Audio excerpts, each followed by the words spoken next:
Welcome into the In the Money podcast for KeenelandSelect.com. We're doing two podcasts this weekend, one for the Friday stakes races and then one for a big Saturday of racing all over the country. Tom Leach here along with Keeneland's director of Simulcasting, Jim Goodman. We also have a few questions that came in from listeners that we'll get to at the end of our handicapping session. But, Jim, let's start with Friday's races, and we'll begin at Churchill Downs with a Grade 1 Clark Handicap. It's always a staple of that Friday card the day after Thanksgiving, and it always comes up tough, and that's true again this year with two horses coming out of the Breeders' Cup Classic, and We'll Take Charge and Game On Dude and some other challengers in there. Who do you like?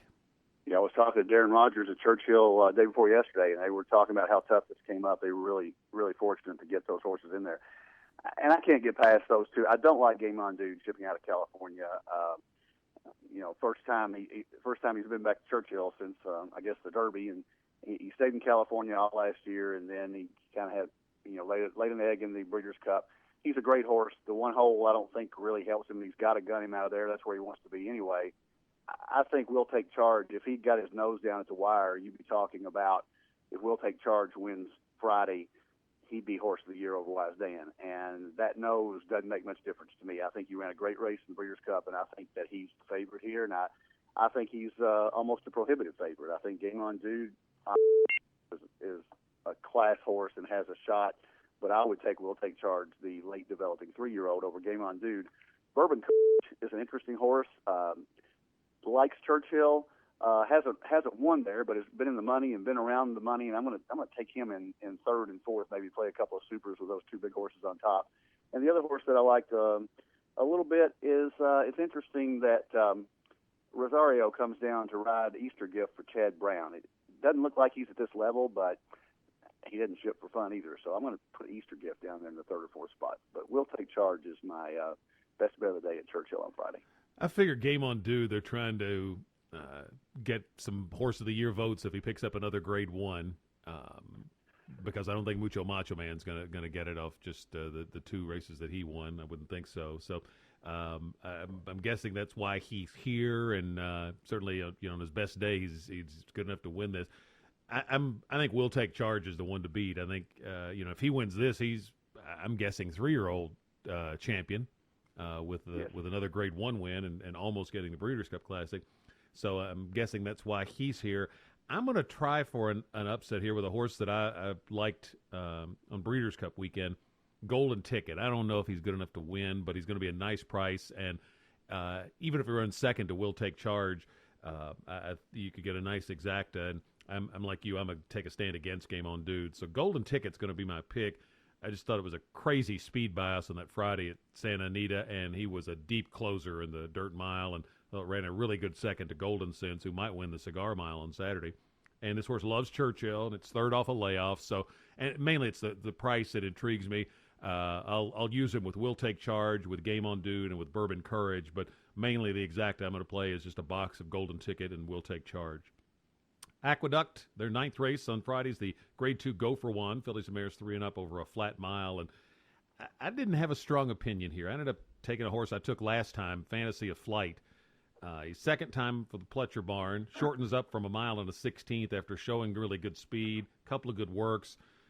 If he were to get bet down, or she were to get bet down, I'd probably go another direction. But I'm going to take Fantasy of Flight and use that one with the 1 My Pal Chrissy, the 2 Centering, and the 5 Willet. But don't really have a strong opinion here. What about you? Yeah, we noticed that Executive Privilege, Baffert has said he's not going to ship her up here. I didn't like her anyway. I didn't either. I do too. To take money. It's hard to price on whatever horse that we take, because I didn't like her at all, and obviously that they're not going to ship her across country to try this spot. I went with Centering and My Pal Chrissy just barely over your horse. You can make a case for Fantasy of Flight, but actually Centering ran a better race that day at Belmont, and she's my second choice behind My Pal Chrissy. And the reason I went with My Pal Chrissy, Marty Wolfson is 27% this year from 186 starts. And he puts these horses, I don't care where he is. If he brings them out of Florida, you got to look at them. And she won 3 in a row at Gulfstream. Nice prep race on November 9th in the Million preview day. And I think that Marty is shipping her up here for a win. I'm going to take My Pal Chrissy on top of Centring. Fantasy of Flight are my second and third choices. Let's go to Betfair Hollywood Park, their final ever weekend of racing, and the seventh race is the Grade 2 Citation on the turf at a mile and a 16th for 3-year-olds and up. And kind of had the same opinion here that I did in the Gopher Wand, and that I just didn't have a strong thought on anybody. Where did you go here? Oh, I really like Silentio. Oh, good. I think that if you go back and watch the Breeders' Cup Mile, and I remember watching the Breeders' Cup preview show on HRTV, I think, or TVG. Gary Mandela was on there, I guess HR. And Gary gave the horse out. He said, this horse is working lights out. And I thought he ran a great race. Got beat a length and a half by Wise Dan. If Wise Dan were in this field, he'd be 1-5.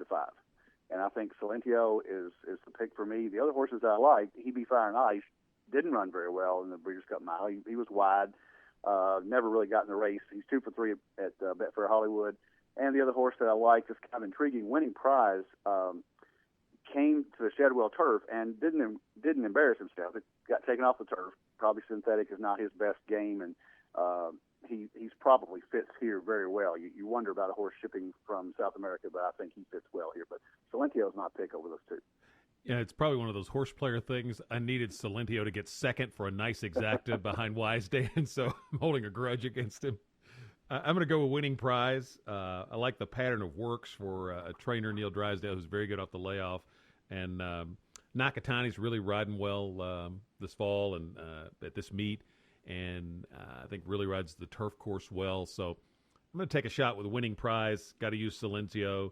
And then He Be Fire and Ice. And also Summer Front's a horse I've always liked, thought would be a graded stakes winner. And he's teased me before, but I'd hate to get beat and on the day that he wins. So I'd use him in there too. But I'm going to go with the Winning Prize. And really what I wrote on the my column for the Weekend Warrior blog is I would box all 4 of those horses. I've got to pick somebody, so I'm picking Winning Prize, but I just do a 4-horse exacta box with those 4 and hope you get the right price in there. Let's get to a couple of questions that we had from listeners since we have a light stake schedule on this Friday. One of them is from Patty. How difficult is it for 3-year-olds to win against older horses, and under what circumstances are they more likely to win? I think for me, it's time of year. When you get into the fall, maybe September, certainly October, and now, then I'd take real long. I like 3-year-olds. The later you get in the year, they're still improving. They're kind of like teenagers, where sometimes those older horses are maybe starting to regress a little bit, or they've been campaigned hard and are maybe on a decline a little bit. So it's a timing thing for me. But earlier in the year, certainly in stakes races, it's very difficult. You see them in allowance races in the summer where a 3-year-old can, good 3-year-old can beat some average to mediocre older horses. What are your thoughts? Yeah, and I think we had another question similar to this about 3-year-olds versus 4-year-olds, and I think the analogy of a teenager, and I think you can use a basketball analogy. If you take Kentucky's basketball team right now, there's a big difference in an 18-year-old kid and a 22-year-old kid. I don't care how good you are as a freshman. When you get that maturity and you've got that physical strength, the 18-year-old is still developing, except for Julius Randle. Of course, he's already way beyond any 22-year-old. But the same thing goes with horses. And right now, we just took Will Take Charge in the Clark Handicap against an older Game On Dude, and Game On Dude is 2 years older than Will Take Charge. The maturity level is not so pronounced, and especially when you have a developing 3-year-old like Will Take Charge. But I won't take a 3-year-old against a 4-year-old in June. Unless it's just an outstanding horse in a very weak field. Another listener, Ryan, was at Keeneland for a handicapping contest earlier in the year, earlier in the fall. He said he knows you do a lot of those. He'd like to see some online handicapping contests. Any chance for that in the future? We are looking at that. Keeneland Select right now does not have a contest module, and so our friend Jonathan has to track all the contests using a spreadsheet, and it's very difficult for us to do that right now. We are looking at online contests, and I had a phone call from a gentleman the other day. We have a contest on December 7th. It's a qualifier for the DRF NTRA, and he said, he was in Wisconsin. He says, why don't you do it online? And I said, well, we do contests at Keeneland to get people to the racetrack. I have a selfish motive there because I want them to see Keeneland, first of all, and I want them to wager at Keeneland.